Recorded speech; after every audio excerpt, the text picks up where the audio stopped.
Josephine has spent a number of years as a professor in residence, and I'm fascinated to hear about that. Well, hello. I'm so glad to be here. It's so nice to be in Wyoming. I never, ever thought I would come to Wyoming. I don't know. It just, every time I say it, my children go, they're grown. You're going to Wyoming? But it's beautiful here, and I really like it. I never really thought I'd be in Arizona either. And I've become very much of a Western person, I think. I don't think I'm going to live on the East Coast ever again. I did like humidity. I grew up in Florida, and I still like going there. And I feel like when you go to humid climates, you become 5 years younger because of all the moisture. It's good. So these wrinkles go away, I hope. I think at some point that stops, but I might have gotten there. Anyway, I'm glad to be here and share some of my experiences that I've had. I know everyone calls Victoria, Vicky here. I've called her Victoria for over 20 years. I don't think I can just change. So that's Victoria. I think that may have happened at University of Georgia. Everyone was called by their full names. Yes, that's what it was. And so it just continues. It just continues, and I can't think of her. When I see Vicky on there, I think, who's Vicky? And so, anyway, I'll try to do well. I would see Victoria coming in. I was a new doctoral student when she was bringing in copies of her dissertation to Donna Elberman. Scared me to death. I thought, oh my God, look, she's rushing in. She has this paper, and then she's got, and I would see what Donna had written on it, and Donna writes it in very, very, very tiny letters. And this was before people did the exchanges on computer, and there was so much writing on her paper that, oh, I'll never get this. And I ended up getting it, but Donna also wrote a lot on mine, and I haven't been able to throw it away because it shows, I have a big box of all the drafts, and it shows how much work it actually takes to finish your degree. Yeah. And I think we may lose some of that in the computerized version of it because that handwriting and Donna, and you'll meet her and you'll know that she's very special, but you would work really hard on a chapter and you'd finally turn it in, and you'd hope for a week, at least a break for a week, because you thought, well, I can't do anything while she has it, so I'm going to have a break, and she would call you up the next morning and say, I had it ready for you. You go, oh, no, I don't want to pick it up. Please give me a break. But that's not what this talk is about. This talk is about a very special opportunity that I've had at Arizona State University. I got there in 1998. I've been a literacy professor there since then. And I got an opportunity to work as a professor in residence at a charter school that ASU is the charter holder. And I'll explain that. It's like the culmination of all the different things that I've done in my life all happened in the last 5 years. So I want today to talk to you about my roles at ASU Preparatory Academy, what I've learned about working with teachers and school leaders, what I've learned about working with adolescents, and talk to everyone and talk to you about the importance of hanging out in school. We quickly lose sight when we're in these buildings of what actually goes on in school. It happens enormously fast. This is ASU Preparatory Academy. It started out as it's right now, we have 2 campuses. One is in a suburban area and one is in an urban area. I spend most of my time in the urban area, but it's a great study to look at both campuses, knowing that we do the same curriculum and we offer the same kind of instruction and culture in both climates, and to see how it works with 2 different populations. It's a great controlled experiment in a way. But this is ASU Preparatory Academy. We started when I got there. We had about 450 kids, and we were knocking on doors and putting flyers to try to get kids to come to our charter school. In Arizona, you've probably read, there's a lot of charter schools. And they're all public. They're not all public, but this one is a public charter school. We work on the same funding. We get a per student funding for the. So it was very important to have students, and we didn't have very many students. We had 450. students, and now we have over 1,200, and we have no room for anyone else, and there's a waiting list for the lottery. It's a lottery enrollment. We don't have any criteria for enrolling, except that you are in the lottery and you get to come. So when I was invited in 2010 to be part of this, what we call the Grand Experiment, Deborah Gonzalez and I, Deborah is the Chief Academic Officer, which is kind of like the Superintendent of Curriculum. We have a Chief Executive Officer. We're a 501c, so you have to have these executive board and officers and things like that. And I would see the Executive Officer as like the Superintendent, and Deborah Gonzalez is like the Superintendent of Curriculum. She is a visionary leader. And we work together on documenting the processes and social interactions and all the things that took place to take us from what was a failing school when we started to being a high-performing school within a couple of years. Our motto at the school is work hard, be kind, and be smart. And that was developed with the teachers and with the students as we went along. So in 2010, I was part-time. The executive officer works in, her other role is in the vice president's office for educational outreach and student services, and she's overseen by a vice president, and she's also a vice president at ASU. And they knew of my interest in alternative education opportunities. I had been before I became a faculty member at ASU, I was a teacher in alternative high school, and more or less a secondary school, alternative secondary school, because we had middle and high school students who had not been successful in their regular schools. It was a very interesting place. We had a bunch of boys that were there because they misbehaved, and a bunch of girls there because they were pregnant or had babies. And we had more and more babies with that group. But anyway, I worked there with their literacy. You can see how that would work. But I worked there with trying to develop their literacies in their reading and writing. I was the reading and English teacher there. So I had a very strong interest in alternative ways of working with kids, especially related to literacy. So I was there part-time, and I would observe, and I would go back and tell, but the role was to go back and say, what did I think was going on, and what could I do to help? And I spent about a day there, a week, observing and doing some professional development. It was whatever you think of an urban school, it was that.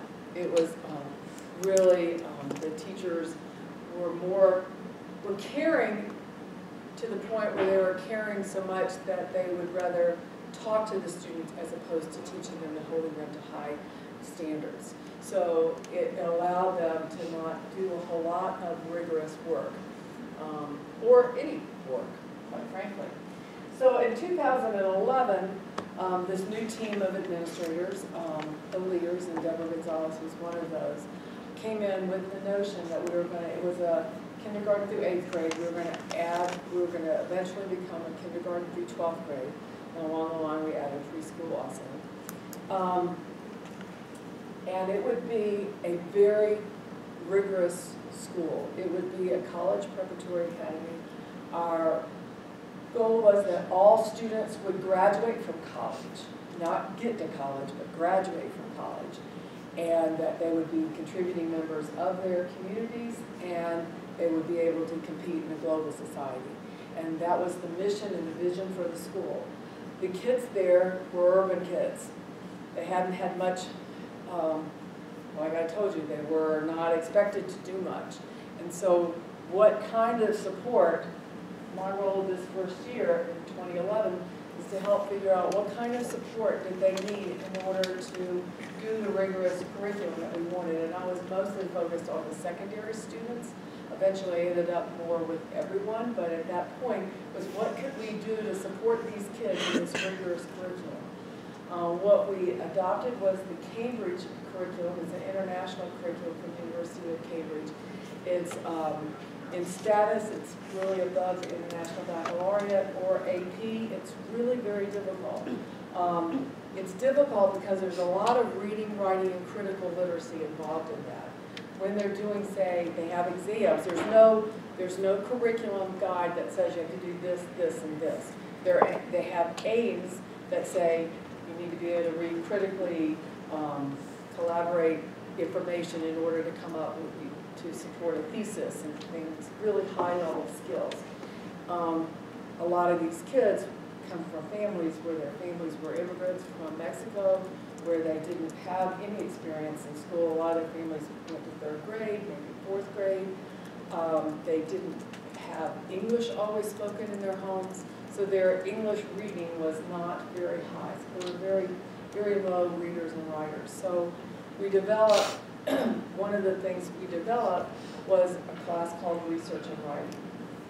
And that was in addition to their English class. And that was supposed to be for, to support them in their reading and writing. Well, the idea was to hire a teacher to do that. Well, the first day of school, and you can imagine it's kind of a brand new school, I think the week before, they hadn't hired a research and writing teacher, but I imagined that there was a substitute or something, but instead, on the first day of school, I was there, I just welcomed everyone in. I was so excited. I went to my office to get a cup of coffee, and somebody came in and said, "Your class is here." I said, "My class?" They said, "It's your class." I said, "Well, I don't have any classes." And they go, "Oh, yeah, you do?" I said, "No, you couldn't possibly have a class." And so I said, "Bring the kid's schedule." Well, it was Research and Writing, Dr. Marsh, who was the teacher. I thought, oh, I'm going to teach 9th grade. Well, this is good. I haven't taught 9th grade in 15 so years, but I've been teaching people how to teach 9th grade, so let's hope that anything I said really is true. So that first year, for the first 6 weeks, I was a Research and Writing teacher. This was like not what I expected. I thought I was going to be doing research, I was going to be writing all this field, and what goes on, and be attending all these meetings where the teachers were working with their principals, and they were developing the curriculum, and I was going to be working with teachers, and I was going to be working with parents. Instead, I was in a classroom, and I should have had a picture on here. I was exhausted. I hadn't done that for a really long time, and I was there early in the morning, and we didn't have a curriculum because we were going to be creating this new class. But what happened was I became very much part of the faculty. And so it was a blessing in disguise. As a researcher, I was all of a sudden one of them very, very quickly. Because none of us, it was the first year of 9th grade, none of the 9th grade teachers had, there was nothing to go on of what we did last year. It was the first year. Most of them were brand new teachers. Brand new teachers. A couple of them were Teach for America teachers. So we were all in this. They would look at me and go, you know, I did this 15 years ago. I don't know what to do. I've acted like I know what to do, but I don't. So we are all working very hard. So after 6 weeks, we did have, we hired some graduate students to come in and teach the classes, and I supervised the research and writing. And then I became to doing more literacy professional development. And I was better prepared for it, actually, to work with the teachers now that I actually knew the students. I didn't think that at the time. I thought this is just plain awful, and that scared me really to death. So the second year, we really worked on, we added 10th grade. We worked more on the literacy support systems. We reconfigured the research and writing class. I did start working with more teachers. I started working with K through 10th grade teachers, meeting with them because we realized that, well, we could isolate it just for high school, but we really needed them to be better prepared in middle school, and then to prepare them for middle school, we really needed to get them prepared in elementary school. So it was a whole line of work that we needed to do. And 11th and 12th grade were similar things. I did have time to go to all the leadership meetings, to participate in the development of here's what we do, here are the systems that need to be in place, here's how we observe teachers. We walk in and out of classrooms constantly. I was one of the people that did. We had teacher mentors that also did the same thing. and we would all bring information back together and figure out what we might need to do in order to make it a better place for kids to succeed. And in the year 2014-2015, we graduated our first class of 12th graders who had been the initial 7th and 8th graders that I had observed and seen chaos. And so they were the group of students that we were very, very proud of. 98% of them graduated. 76% of them were accepted in a four-year university. So we were very, very proud of that. They were prepared academically. We're finding this year is their first year in college. They're not as prepared socially and culturally as we didn't expect that. We get them there. We found they didn't have very much money, so some of them didn't have the funds that they thought they had. And some of them thought if they got a scholarship, that meant that they had room and board. They'd get there and they found out they didn't have room and board. So there were things that we didn't expect that they didn't know that we took for granted. So we've learned a lot about that. This year, I was able to negotiate for 4 years to be full-time professor in residence, which meant I took a leave from my college and I reported to school every day. I did teach a graduate class every semester, and I also still had doctoral students that I advised during that time. But I wasn't officially with the college. I was officially with the other arm, the educational outreach and student services, and on special assignment there. This year I'm back at the college, and the school pays 50% of my salary at the college, so I still am at the school 50% of the time. I consider that I do the ethnographic, it's ethnographic research, and I'm kind of drawing from different traditions. While I'm an embedded researcher, I'm understanding the culture. We realize that we all interpret the culture differently. We have various perspectives. The critical aspect of it is that we did want to transform. So every part of our work is transformative. Our goal is to transform the educational practice of what goes on in an urban school and the suburban school. And then the university's goal is for us to take what we learned out and share it with others. The university also wants these two schools to expand. We have shown this great success now to expand to different locations. And we're working on an online version of the school, a hybrid version of the school in different areas. And one is in next year we'll be opening one in a rural environment, which will be interesting to see. We'll have a rural, a suburban, and an urban environment for the same treatment in a way. So my role, I pretty much see myself as a change agent of a certain sort, where you'll hear in a minute, I didn't come in and say, here's what you need to do. Well, I was a participant observer, sometimes I was an observer participant. It varied depending on the need, depending on the year, depending what the school wanted me to do, and what I wanted to do. So these are some of my roles, and I've kind of explained some of them already. This is my first class of 9th graders. I don't know if it's hard to see. I was shocked. This was the first day of school. I thought I'll always take their pictures. I'll put them in a group and we'll talk about something. So I had them in groups. And I'm so bad at language, I was having a really hard time pronouncing their names, because they're mostly Spanish names. So I worked really hard to acquire that knowledge. I was a professional developer. I worked with the teachers. The first 2 years, and I'll talk about this as I learned, I did the stand and deliver. After that, I stopped, and I'll tell you why. You probably already know. They wrote about me in the newsletter. When they showed parents around, I was like, this is our professor in residence. So I was unique, and something that helped them sell the school. I don't still get tickled over that. I was a literacy coach, and I spent a whole lot of time coaching teacher mentors, coaching teachers on how to do literacy instruction, and we worked together in groups in clusters and became known as the communities of practice that we read about. But we didn't even call them that to begin with. We just got together and started working and then realized, oh, these are communities of practice. Probably much more important than someone saying, create a community of practice. Ours evolved kind of organically, not something that we expected to happen. And I was still an associate professor, and you can see I'd just come from graduation, and some of our kids were on campus, so they got a picture with them right after graduation when they were visiting. So some things that I've learned. I've learned that I have to continuously reflect on who I am and what my role is in that position. And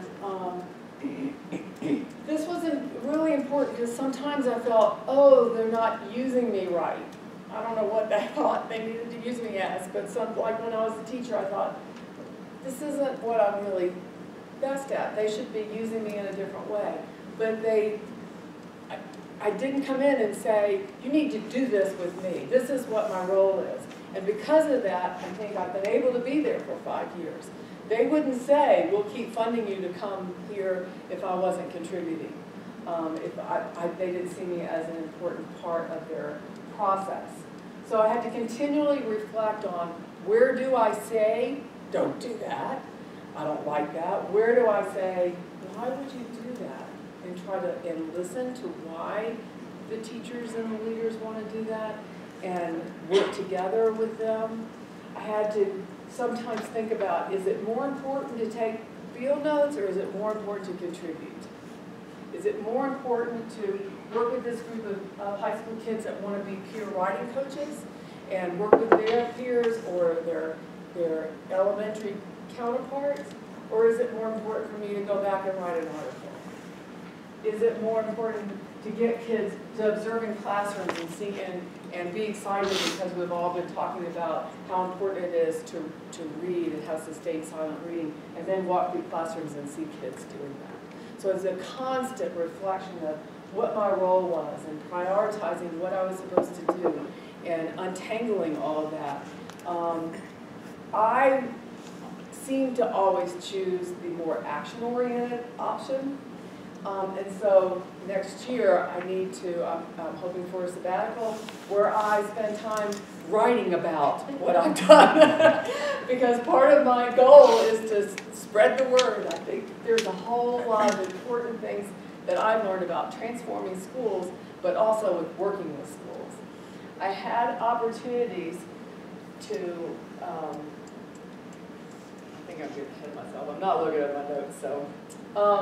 This is the first graduating class. This is some things from my journal. I ended up doing more photojournalism than writing journaling. I have, overloaded many phones and computers with all the pictures that I've taken along the way. I think it tells a story of my interactions and things that were exciting to me. So you can see the first day of school with an elementary kid, the first day of school with the high school kids, their teachers that they love, and then graduation and all the excitement of really fulfilling something that they didn't think they could do. I did a talk earlier, last week, a week ago today, about to the faculty at ASU about some of my experiences, and I brought in 2 students, and I brought in this student and another one, and they talked about how that they hadn't even thought about college. And they heard us talk in their 9th and 10th grade year, but didn't really believe it. And somewhere their junior year, they started thinking, I'm going to go to college. And now they're both in the honors college. So we're very proud of that changing their way of thinking. So I also learned the importance of building relationships, and these are 2 of our teachers, and they got a master's degree while they were there. And it's been an interesting position for me. We're talking about positioning because, for some of them I've been their advisors in their master's or doctoral programs. For some of them I've just helped them along on the side. But they're also teachers, and I observe with them. I'm their literacy coach. especially for those two, they were teacher mentors, so I worked with them on how to be a teacher mentor, and we reflected a lot. Sometimes I felt like I was their therapist. They would come in and just unload on me, and that was their role for the day. So this building relations is really important for university faculties to understand. I think a lot of us go in with really good intentions. We really want to work with schools, and we really think we have a really good piece of research project that we want to do with schools, and we think they should participate. But perhaps it's not what they want to do. And schools are very, very nice to people. And maybe, I don't know why we're all so nice in schools, but they're very, very nice. And so I would be in a group where a professor would come in and ask to do the research, and I would hear their spiel. And I would think, you have no idea what goes on in this school.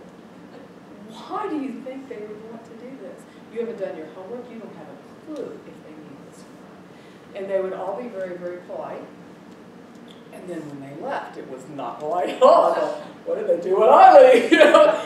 You know, the real stuff. We had someone do a long-term that everyone thought at the onset would be a good research project for early literacy. And we let her come in, they did all this. The teachers, and this really made me, and I'm still, it make us all really need to really think about this. They would give her the answer. She would come in and interview them. I would sit in there. Good questions. They had figured out what kind of answers she wanted. They gave her those answers. They were lies. Or a little bit twisting of the truth.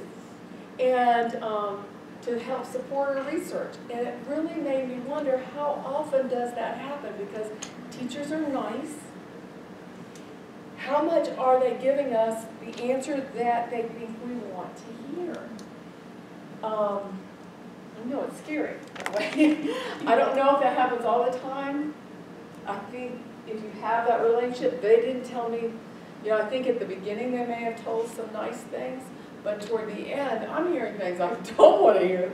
And then I'll talk about ethics. Now, where do I stand? Because they're not being nice anymore. And they're telling me things that, people that I really like and trust think this is one thing, but maybe it's not affecting people the way they think it is. So then there's the element of ethics. I learned about how important it is to really listen and to really observe and be really careful in that. And being that active listener, where I didn't just hear, kind of related to what I just said, I didn't just hear what I wanted to hear, but I heard all the parts of what I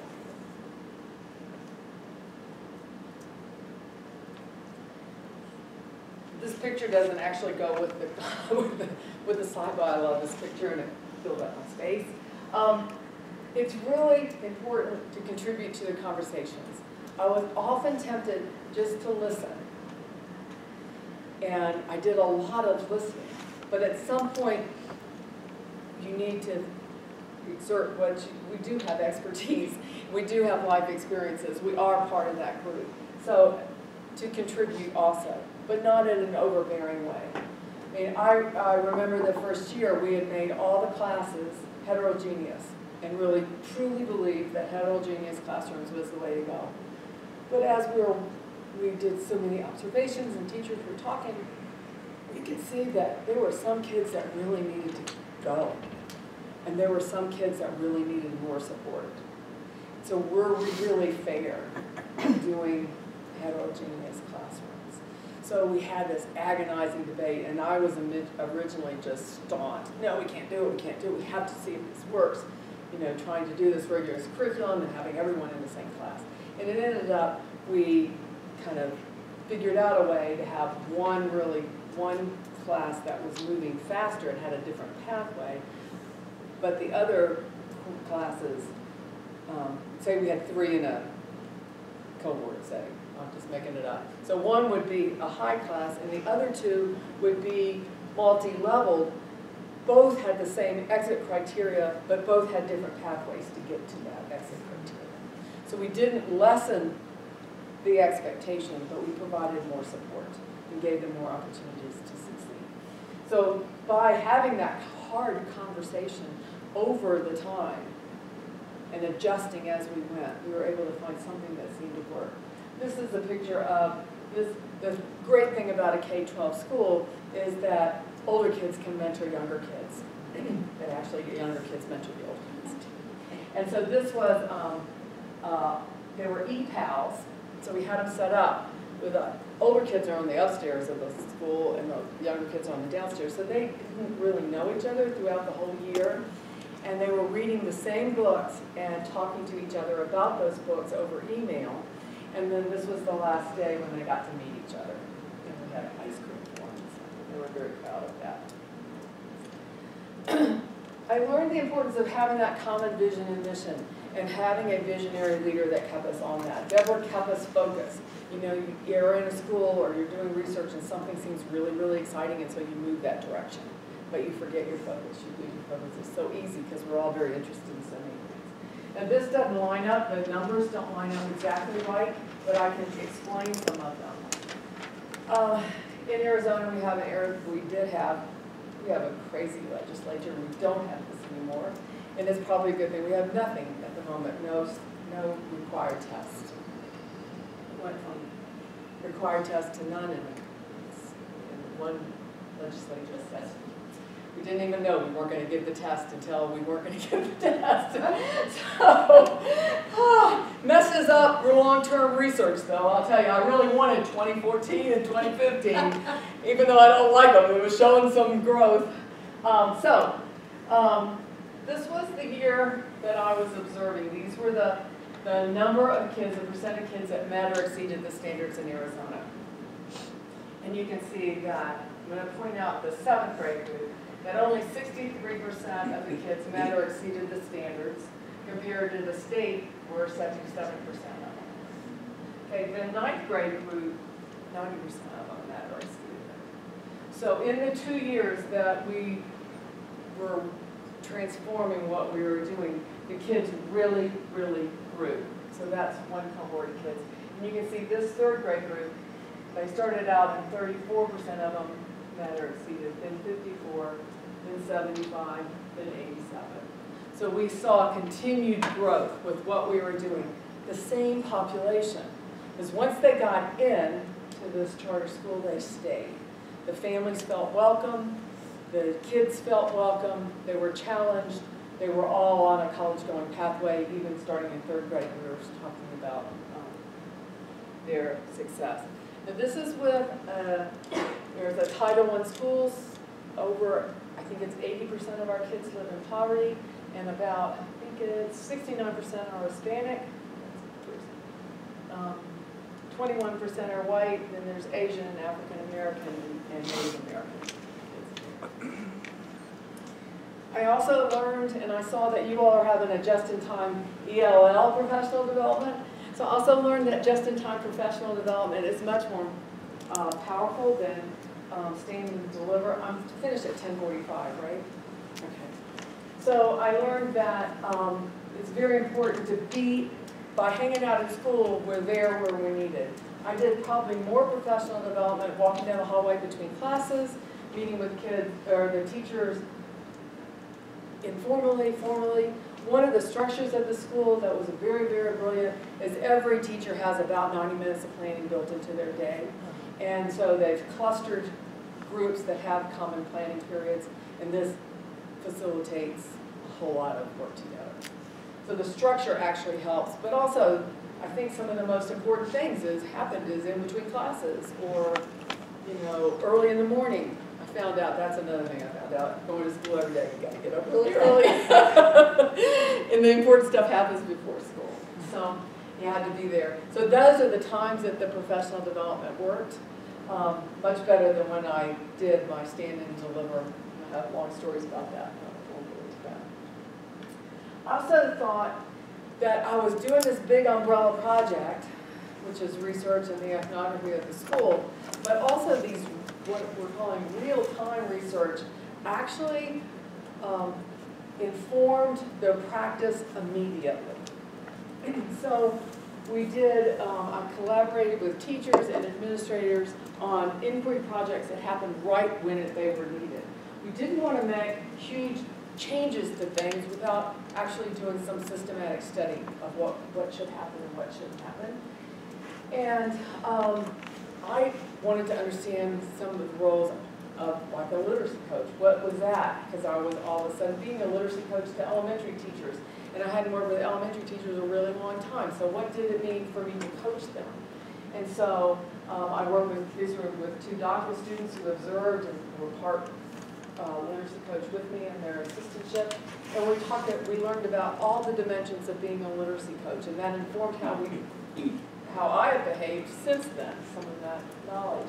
I did for the transforming schools, I constantly surveyed teachers with SurveyMonkey. I did interviewing, I talked to them, I talked to the students about what makes them engaged in learning, and reported that back to the leadership and to the teachers, the different meetings and stuff. And we did a lot of family satisfaction surveys. So some other examples of things. The second and third grade team decided they wanted to study. They were trying to figure out what makes a critical reader in second and third grade and what did that mean. I provided them lots of things I provided them what I thought it meant, and then we did a whole year and a half of study of what does it mean to be a critical reader in second and third grade and how did they get there. And so the teachers and I collected the data and made sense of it.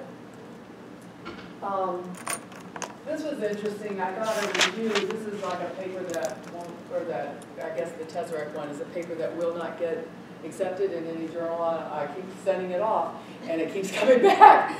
I'm really sick of it. I got one more chance of it. But one of the reviews was, a university faculty member cannot be a literacy coach. And I think, what? And so, I think, and that's another reason why we should be hanging out of school. If university faculty don't think they can get in school and be a literacy coach, something is really wrong with our system. But that's not the only reason it wasn't accepted. When I went back after a year of being mad about it, I went back, there's good reason not to accept it, but that was one of the reviews. This year and last year, we started doing the high schools, and that's some of the pictures you saw earlier. There was so much emphasis on rigor that the teachers and the administrators and the teachers in the high school and middle school didn't allow the kids any time to read. They were supposed to read outside of class. School goes till 4 o'clock, and they have activities they weren't reading. And so the teachers expressed this interest in how do we get SSR in our classrooms when it's not perceived as a rigorous activity. And so they met. I happened to be there. I wouldn't have done this research on my own. Their July professional development, they were all meeting. There were no other administrators in the room. I was in there. They don't know what to do with me, whether I'm an administrator or what I am. But they talked freely, and they wanted to do this. And so we developed it as a research study. Okay, we think of it more of a formative design, formative experiment kind of thing. We said, well, we want to do this silent reading. How are we going to do it? And we observed in each other's classes. I observed. I brought in 2 doctoral students. They observed. We met with teachers in groups. And we pretty much fine-tuned some of the practices in SSR. This year, when I went back, we're not really focusing it as research anymore, but all of a sudden, they're all doing it, and they're all doing more of it. So if I'd gone in and at the very beginning said, you have to do SSR, here's how you do it, there would have been the resistance that we saw, or there could have been resistance, and it wouldn't have been something that was the teacher's idea, that they worked on together, that they figured out how they were going to do it and what would make it rigorous. Now they're all implementing it as if it was part of the ASU prep lab. This is what we do. And so if I hadn't been there to see it, I wouldn't have thought it was as successful as it turned out to be. And I'm working with 4th and 5th grade teachers this year on how do you use teacher inquiry to change classroom environments. And they're investigating their own practice along with me. So, I also learned about adolescents, and this is something I also relearned. Adolescents absolutely know what they want to do. They absolutely know what will engage them. They absolutely want to learn, but they want to learn by interacting with their hands. They want to have real life experiences, and they're really good researchers. I had 4 research assistants, and these are the 4. They were juniors, and then kept them junior and senior year, and they collected data with me on what makes adolescent students engaged. And we did surveys, we did these huge surveys, they did interviews with their peers, they did videos of when they would catch what they thought kids were, when they thought their peers were engaged. And we went right through the research process, we collected data, and we did the old cut and paste, but this was when, we were cut out the surveys we had over. By the end of all the surveys and stuff, we had like 900 different survey responses with lots of questions in it. So I had them cut and paste. We were cutting things to make sure to find themes and triangulate. They learned all about that. And then they did several presentations to our faculty and to outsiders and to the university about what makes them engaged in learning. It impacted how the teachers work with the students almost immediately, because they were interested in that. So then they felt very special. But they also were able to put those on their resumes, and they got assistant, work study programs. One of them is in a lab, in a physics lab or something, because of her experience doing research. But they learned it, they reported it, their peers really told them the truth. They didn't cover it up. So, one of the things that I think I want to end with, and it's 10:45, is that it's very important to hang out in schools. These are 3 first graders. They now have no teeth in the front. This was a few months ago. And actually, they were showing me this one has grown some teeth. But they're very excited over that. And something about being an adolescent person, I've always worked with adolescents. It's so fun to go into kindergarten, first grade and see these children. And then I'm just, if I'm having a bad day, I go in there and I feel wonderful. And these were my secret leaders because they were leading their class in a very bad direction. And so I pulled them out of class. I said, why don't you come with me for a little while? And so now they come with me a lot, and they're I don't know if it's helping, but every now and then it's a breather for their teacher. They're very, very smart. And they had a substitute that they were really giving hell to. So, but they're so happy now. But there's so many benefits to hang out in schools. I think that as university faculty, we really ought to be in there.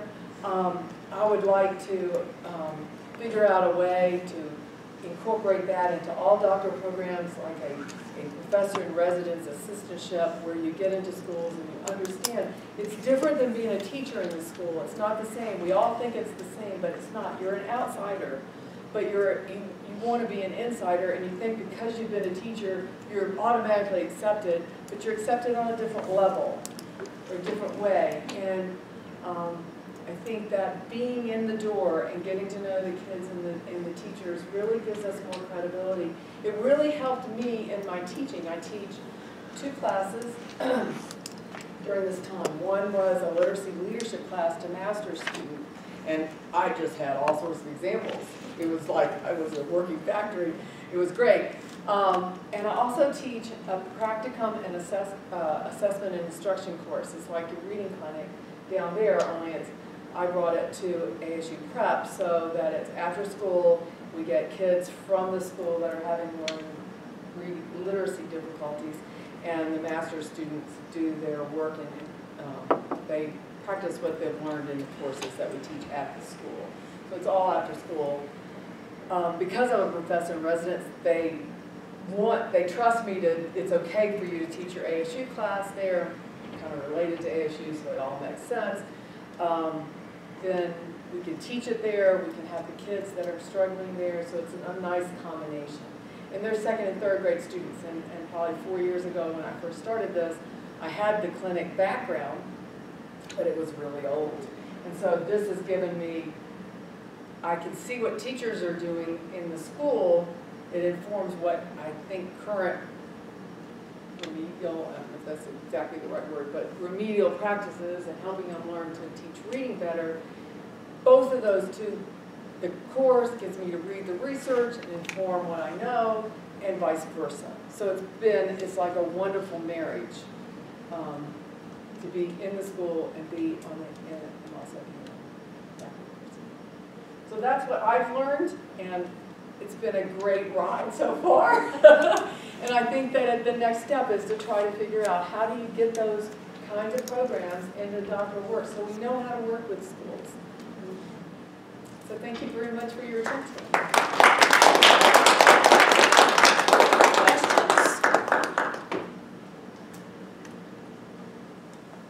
Comments? Just how hard was it to have to be up at the crack of dawn, constantly in school all day long? I have a picture of me. Do it. Well, I have a picture of me, and I should have put it in there. I debated. It's me asleep with my dog on the couch when I got home. My husband took a picture. It was exhausting. And so it does cut out the amount of thinking and writing time because you're absolutely exhausted. I mean, I kept thinking it's because of my age. I don't know if it is. It's just a whole different, it's a fast pace. You're there. I had to leave my house at 7 every morning and go through Phoenix traffic to be there by 7:30. It was a 15-minute ride other times, but deal with the 6 lanes of traffic. It's awful. So I had to be out. The first year, and Deborah will tell stories on me, the first little while after I got over the teaching part, I realized that I started kind of relaxing just to 10. I thought, I'll leave at 8 and get there at 9. But school starts at 8:30. So I missed everything ahead of that. So then I had to, she laughed at me. She said, well, we knew you were working because we could see emails, but you weren't here. So well, I was working in my pajamas. But yes, I know you have to get up and go. Because if you're not there, then you're not part of the whole thing. So this year, since I am part-time, I am staying at home some. That's very nice for sleep-wise. But I miss it so incredibly because I don't feel like I'm as involved. But I'm also, because everyone knows me, I can slip right into it when I get there. So there's no like culture building. They already know me. Yes.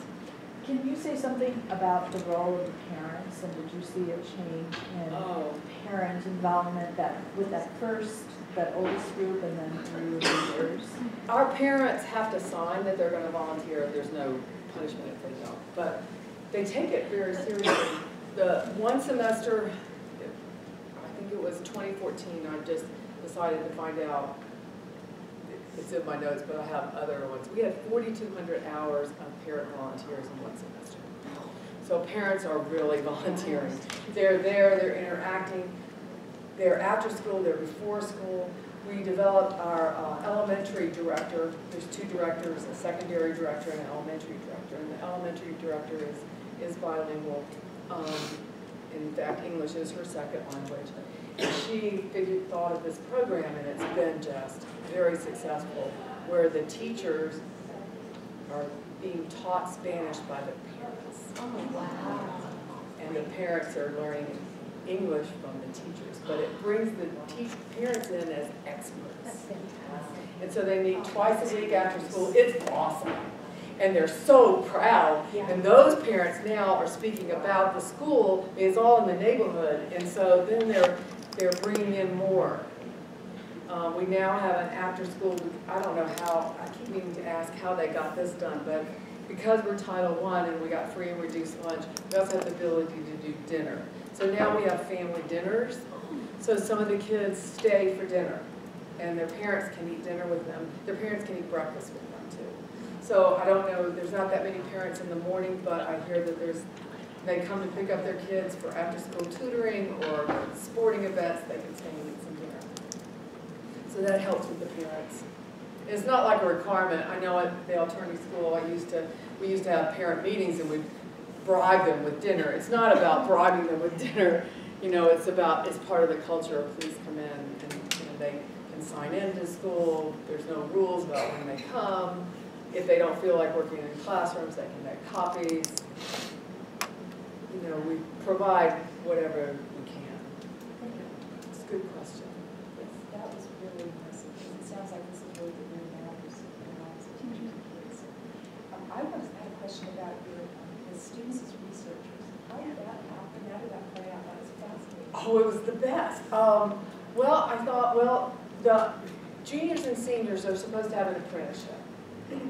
And they're supposed to find something in the community to do. And I thought, well, why don't they have an apprenticeship with me as a researcher? Because they were going to different, they're close to our downtown campus, ASU's downtown campus, so they were going off campus, and some of them weren't working out all that well. But I thought, well, I'm right here. What am I not doing this for? I love working with kids, and so I put the word out, had them apply, and had to fill out an application. I made up an application, and I interviewed them. And they don't know, but I accepted everyone. I couldn't turn them down, but I interviewed them. 2 of them ended up not staying the whole time, but the other 4 stayed the whole time. And we met once a week. They have something called capstone built into their day, and that's a time where they can do these different projects. And so during capstone, I started meeting with them. And then as it evolved, they had other things to do during capstone, so we met at least once a week after school. Sometimes I had to tell them they had to go home. It was 6 o'clock, we have to go home now. They met with me on Saturdays. They got so involved in it. And they were really close to,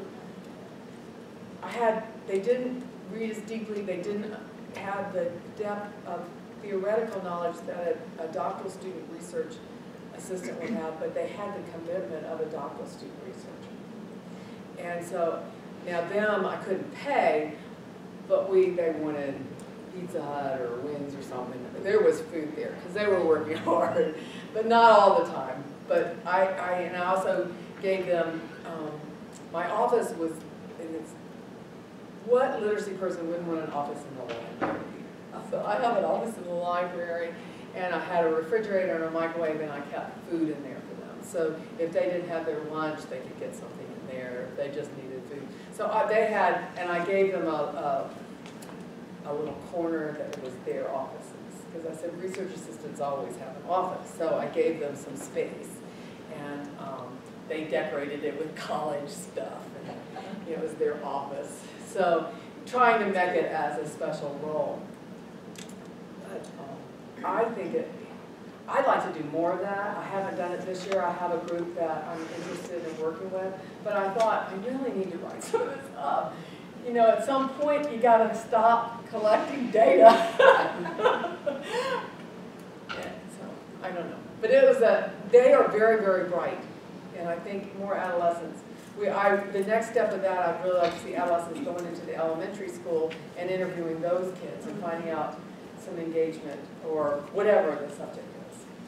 That to me is just brilliant because, as you said so often, people, you know, the kids will say, or the teachers will say to us as researchers what they think we want to hear. Mm-hmm. The same thing happens with kids when you're doing research with adolescents. Their answers typically are sort of what they want to hear. And when you're an adolescent, you're going to be, I think, it's just brilliant. It was great. Yeah. I had great data on that. This was sitting there. You had a question? Yes. I mean, we're gonna time. I know we're gonna. Very quick, is 1 minute question. Okay. Amazing. I really learned a lot, from your experiences. So just quick question about, do you have any tip or any advice for for us how to manage the tons of data? Probably like that.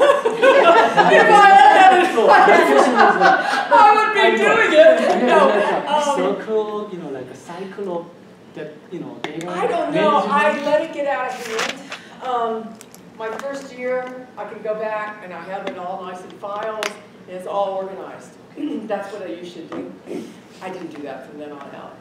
I think I have them in files. They're not organized. It's a rush.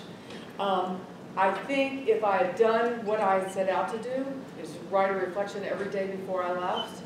I did it a lot of days, but not every day. I think that's a good idea. I went to a session with Fred Erickson, who's a great qualitative researcher, and he was doing said, well, I need to go get some advice. And so he said, you know, this is what you should do. He said, in reality, when you're in a place, he said, I wasn't very good at doing, I thought you weren't very good at doing this. This is awesome. Maybe I have a chance.